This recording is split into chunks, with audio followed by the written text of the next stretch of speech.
So what's up naman po mga katambay, dito na naman tayo sa daan. Actually sa highway. Medyo ginagawa po yung highway dito, yan.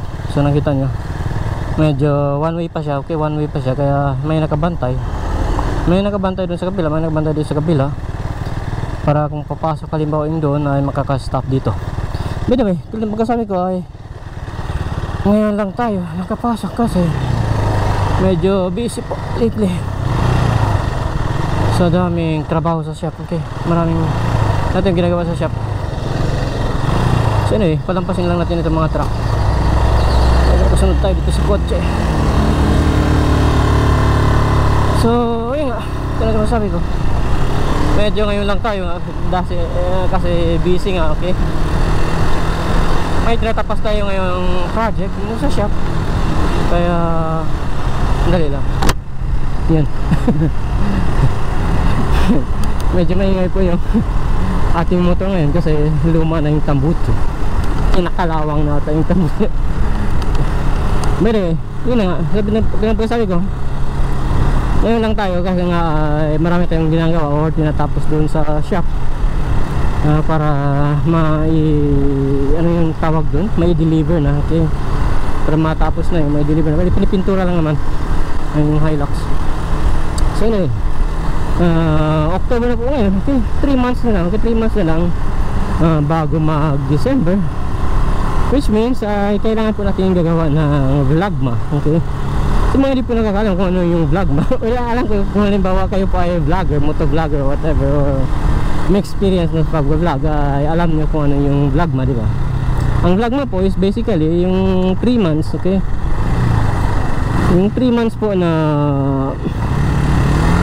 bago mag-December. Okay, 3 months bago mag-December, or yun na, 2 months bago mag-December, which means pang third month ng December.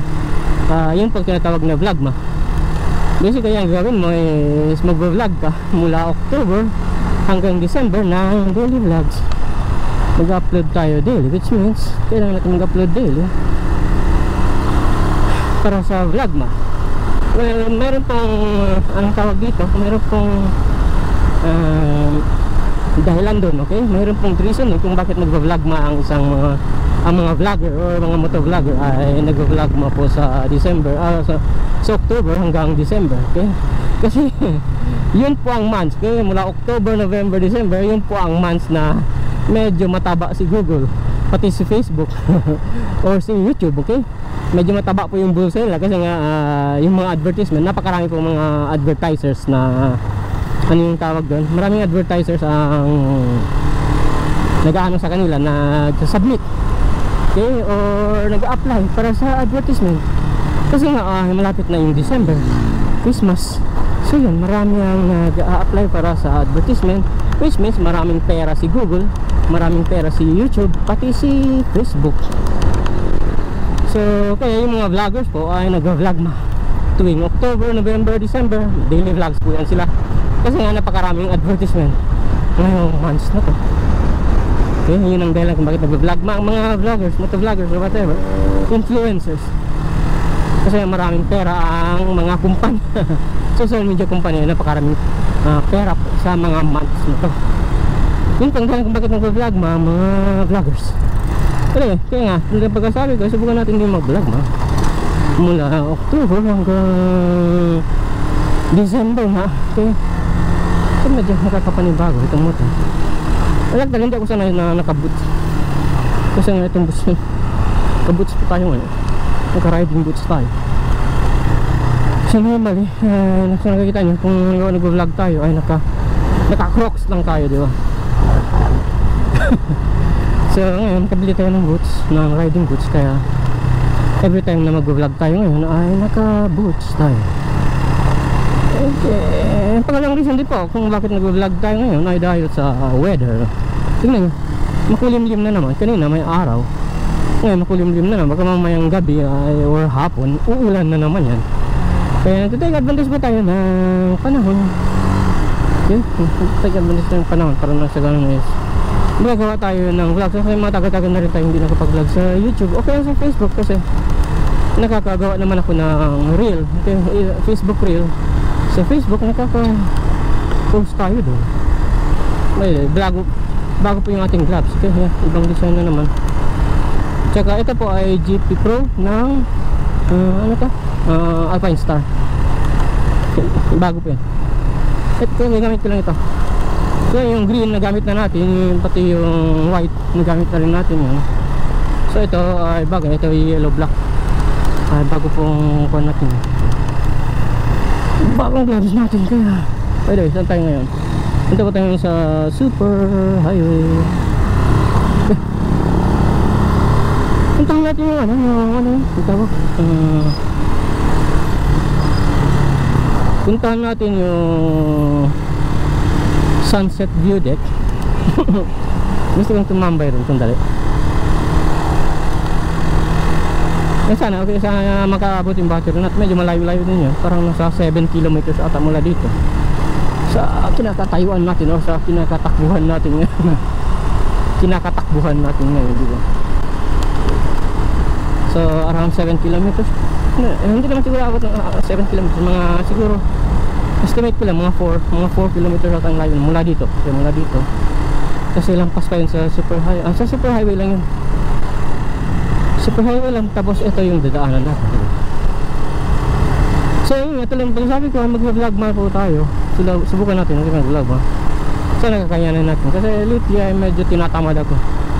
Pag gawi ko ng bahay, gusto ko lang manood ng TV, tapos matulog. Ganda nga tulog ako, 3 o'clock na ng umaga. Kaya ngayon, subukan natin na bagayin natin yung routine natin. Siguro mag-vlog tayo sa umaga or ngayon sa tanghali habang natatapos yung pinipintura natin sa shop, tapos mag-edit tayo pagka-uwi ng bahay. Sa kuna ay meron tayong vlog ma. Parang mahina yung brake sa harap. O siguro dahil sa glob. Siguro. Anyway, kasabi ko, yun nga, magda-daily vlog tayo. Subukan natin mag-daily vlog muli. October hanggang December. Ganda ang helmet niya ito. Parang ano yung yung tawag doon, yung parang helmet ng sa jet, di ba? Yung mga jet fighter. So anyway, super highway po ito. Kung i-diretso natin yan, ay matutuntun natin yung ano yun. Yan, meron tayong kasamang kamote dito. Wala siyang helmet. Wala siyang helmet. Ayan ang usos ngayon sa mga kabataan, di ba? Hindi mag-helmet. Kaya kung na-aksidente sila ay buyag-buyag na. Buti sana kung hospital lang aabutin mo, wala kang helmet. Yun, mother. Mas inaalagan pa nila yung buhok nila kaysa sa buhay nila, di ba? Kaya naman kung maganda yung buhok mo, kung patay ka na, di ba? Ay, mag-helmet ka na, mas mayroon pa mag-helmet. At least kahit sandali lang naman matakpan yung buhok mo, at least buhay ka. So ito din pagkasabi ko, punta tayo dun sa view deck. Kaya matagal-tagal na rin natin hindi napuntahan yan. At matagal-tagal na rin tayo hindi nakapag long ride, medyo long ride ng konti. By the way, kakapalit lang po natin ng engine oil nito. Pinalitan ko ng fully synthetic na Shell Advance na pang long ride. Okay.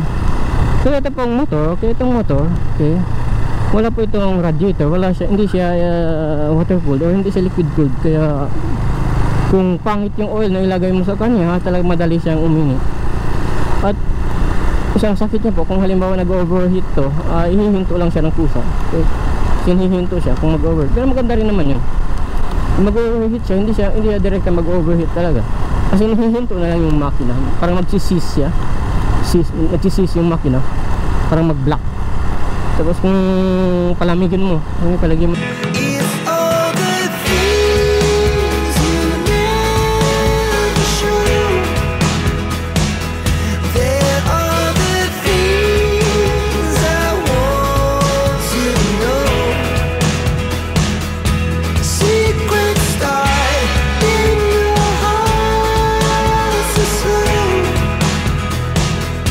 But if you